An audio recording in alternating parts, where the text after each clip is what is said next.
ஐயோ எங்களுக்கெல்லாம் ரொம்ப ஜாலியா இருக்குது. எனக்கு முடியல, காலையில இருந்து என்னால இருக்க முடியல. எனக்கு ரொம்ப சந்தோஷம்.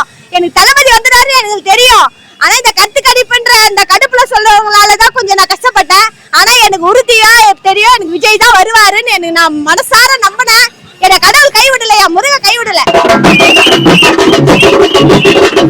மக்கள் தாவேக்காக அவங்களுடைய ஓட்டை போட்டு அவங்களுக்கு பெருவாரியான வாக்கு வித்தியாசத்துல நிறைய இடத்துல வெற்றி பெற செய்திருக்காங்க. டிவியில் நியூஸ் ஓடிக்கிட்டே இருக்கு. இப்போ இதை நம்ம பார்க்கும்போது ஒரு ஆச்சரியமா இருக்குது. எப்பறம் இது 50 வருஷமா ஆட்சி செஞ்ச ஒரு பெரிய 2 கட்சிகளுக்கு மத்தியில புதுசா ஒரு கட்சி எதுவுமே தெரியாது, அரசியலே தெரியாது, எதுவுமே தெரியாது விஜய்க்குன்னு சொன்னாங்க. அவர் ஜெயிச்சிருக்காரு. அப்படின்னா என்ன காரணம் அப்படின்னா, நீங்க எங்களுக்கு எதுவுமே செய்யல, நீங்க எங்களை மனுஷங்களாவே மதிக்கல, அதனால நாங்க மாறிட்டோம். இதுதான் உண்மை, அதுதான் இதோடைய மாற்றம். இனிமேலாவது நீங்க திருந்தி மக்களுக்கு நல்லது செய்ய பாருங்க. அப்படி உங்களுக்கு கிடைச்ச வாய்ப்புகளை எல்லாம் நீங்க கோட்டை விட்டுட்டீங்க. தளபதி அந்த மாதிரி கோட்டை விட மாட்டாருன்னு நாங்க நம்புறோம்.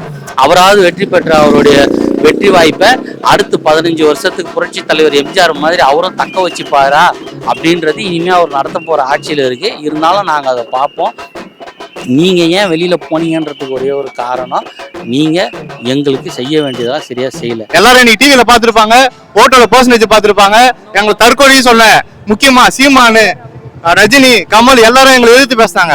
இவ்வளவு பர்சன்டேஜ் ஓட்டு தான் விடும், 10 சீட்டு தான் வின் பண்ணுவாரு, 15 சீட் தான் வின் பண்ணுவார் சொன்ன எல்லாரும் மூஞ்சிலையும் கறி பூசின மாதிரி இப்ப இவ்வளவு 109 தொகுதி வரைக்கும் வின் பண்ணிருக்காரு. இன்னும் லீடிங் போயிட்டு இருக்கு. கம்பல்சரி அண்ணன் தளபதி தனியா 118 தொகுதி வின் பண்ணி ஆட்சியை பிடிப்பாரு, சிஎம் ஆவாரு, எங்களுக்கு எல்லாத்துக்கும் நல்லது செய்வாரு.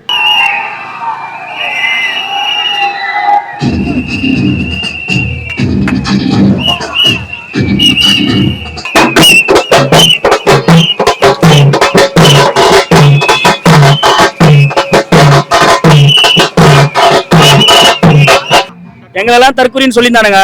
லாஸ்ட்ல அவனுங்க தற்கொலையானதான் மிச்சம். கூட்டெல்லாம் ஓட்டா மாறுமான்னு கேட்டாங்க. இன்னைக்கு அந்த ஓட்டை பார்த்துருப்பானுங்க. இன்னைக்கு மாதாவரத்தில் 94,000 ஓட்டு முன்னிலையில் வெற்றி பெற்றிருக்கோம். விஜய் எம்எல் பிரபு வின் பண்ணியிருக்காரு. இதுக்கு அவனுக்கு தான் செருப்பாலச்சின அவனுக்கு மூஞ்சில. இப்போ நாங்கள் தான் இங்கே எல்லாமே இவ்வளோ தூரம் நாங்கள் கேன்வாசிங் பண்ணி ₹1 இல்லாமல் அவன் சொந்த காசை போட்டு வேலை செஞ்சுருக்கானுங்க. அத்தனை இளைஞர்களும் ஒன்றா சேர்ந்து ஒற்றுமையாக வேலை செஞ்சதுனால தான் இது முடிஞ்சுது. இல்லைன்னா வேறு எதாலையும் முடிஞ்சிருக்காது. நேற்று வரைக்குமே ஒன்னு சொல்லி நான் ஒரு டீ குடிக்க போனா கூட நான் விஜய் கட்சியில டிவில இருந்து வந்திருக்கேன்னு சொன்னா உங்க ஆள் வெறும் 2 சீட் தான் வாங்குவாரு, 3 சீட் தான் வாங்குவாருன்னு என்ன ஒரு இடத்துலயும் பேசிட்டு இருந்தாங்க. ஆனா நான் அதெல்லாம் எதுவுமே கண்டுக்காம எங்க ஆள் தான் ஜெயிப்பாருன்னு ஒவ்வொருத்தலையும் உறுதியா சொல்லிட்டு வந்தேன். இன்னைக்கு அதே போல ஜெயிச்சிருக்காரு. இந்த எலெக்ஷன் மகத்தான வெற்றி. இது வரைக்கும் வரலாறுலே வராத வெற்றியை நாங்க பாத்துட்டு இருக்கோம். தற்கூறிங்க படிக்காதவங்க பின்னாடி நிக்கிறாங்கன்னு சொன்னாங்களா, இப்ப பாருங்க எவ்வளவு பேர் நிக்கிறேன்னு சொல்லிட்டு இந்த மகத்தான வெற்றியை தமிழ்நாடுல எல்லாருமே கொண்டாடுறோம். இந்த வெற்றி எங்களுக்கு ஏற்கனவே தெரியும் வெற்றி பெற்றோம்னு சொல்லிட்டு.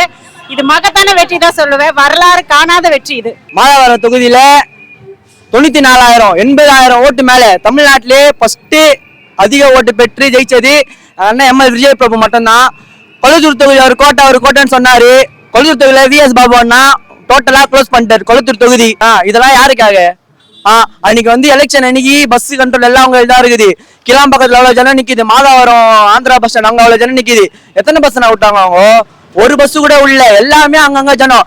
அந்த ஜனம் இருந்ததுன்னா 34% தளபதி ஓட்டு கிடையாது, 50% மாதிரி தான் கான்பிடென்டா சொல்லுவோம் நாங்க. 50% மாதிரி தளபதி ஓட்டு வந்திருக்கோம் நானு. அதனால மட்டும்தான் ஓட்டு அங்க ஸ்டாப் ஆச்சு. அப்போதுமே ஜனம் எல்லாம் உள்ள, வரலாறுல இல்லாம 85% மேலே ஓட்டு. இன்னைக்குதான் 2021 அந்த ஓட்டே கிடையாது. நான் 85% மேல எந்த கட்சி வாங்கச்சு? 1,30,00,000 ஓட்டு வரை வாங்கியிருக்கிறாங்க. டிஎம்கேவோட ஓட்டை வச்சதே தளபதி தானா? டிஎம்கே ஓட்டு வச்சது தளபதி தான். தமிழ்நாட்டுக்கு ஒரே தளபதி இப்ப இல்ல, அப்பதுல இருந்தே ஒரே தளபதி தான். நான் இது வரைக்கும் ஓட்டு போன எந்த பசங்க வந்ததே கிடையாதுண்ணா. இந்த அளவு ஓட்டை இல்லாதவங்க கூட அவருக்கு ஓட்டை அப்ளை பண்ண ஓட்டு போறானா தளபதி, எங்க அண்ணன் தளபதி மட்டும்தான். இனிமேல் அந்த தளபதி கிடையாது. ரெட் அண்ட் பிளாக் ஸ்குவாடு காலி, ஒரே ஒண்ணுதான், இது மட்டும்தான். இதுக்கு முன்னாடி இந்த சுதர்சனம் இது வரைக்கும் நான் பார்த்ததே இல்லை தொகுதியில. இது வரைக்கும் எந்தெந்த தெருவில் என்னென்ன பிரச்சனை இருக்குன்னு பார்த்ததே இல்லை. நைட் ஆனா கரண்ட் கம்பல்சரியா போவோம். ரோடு பிரச்சனை, தண்ணி பிரச்சனை, ட்ரைனேஜே போடலன்னா வாட்டர் வரி கட்டுறோம், எல்லாத்துக்கும் ப்ராப்பர்ட்டி டாக்ஸ் கட்டுறோம். கட்டியும் நாங்க எவ்வளவு ப்ராப்ளம்ஸ் ஃபேஸ் பண்றோம். இதுக்கு எல்லாத்துக்கும் சொல்யூஷன் ஒரே ஒரு அண்ணனால தான் முடியும், தளபதியால தான் முடியும். அந்த தளபதியோட கீழ்படியில அண்ணன் எம்எல் பிரபு நல்லா வேலை செய்வார். நான் மாதவத்துல இருந்து சொல்றேன், கண்டிப்பா நடக்கும். 50 வருஷம் 100 வருஷம் 150 வருஷம் கூட ஆழ்த்துங்க. தனி ஒரு மனுஷன் வந்து சாதிச்சிருக்காரு. இது எவ்வளவு பெரிய சாதனை. ஆண்ட கட்சியை விடுங்க, ஆள்ற கட்சியை விடுங்க, டெபாசிட்டே போச்சே. அதுக்கு என்ன சொல்றீங்க? எங்க தளபதி வந்து 120 இடம் ஜெயிச்சிருக்காரு சோலாவா, அதுக்கு என்ன சொல்றீங்க? அதை சொல்லுங்க ஃபர்ஸ்ட்.